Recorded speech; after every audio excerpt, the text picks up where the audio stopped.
Here's how to allow share button on Facebook post. So if you guys want to go ahead and allow a share button on a specific Facebook post in this video tutorial, I'm going to teach you guys step by step just how to basically do this. So please watch this video until the end to find out how. Alright guys, what we need to do first is to launch the Facebook application. And once we're already here, let's tap on what's on your mind to create a specific Facebook post. Now what we want to go ahead and keep in mind and also set is to go ahead and tap on this first drop down, and as you see, this is where we can choose the audience. Now if you want to go ahead and have the Facebook share button on your post enabled so that your friends and also you could share your post to other platforms, we actually need to set it to friends or public.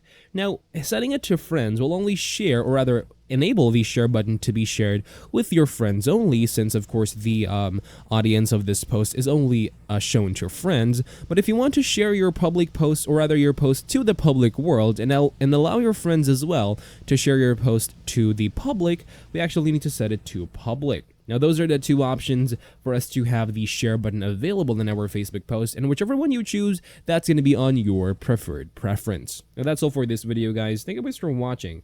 Please like this video and subscribe as well if you guys learned something, and take care.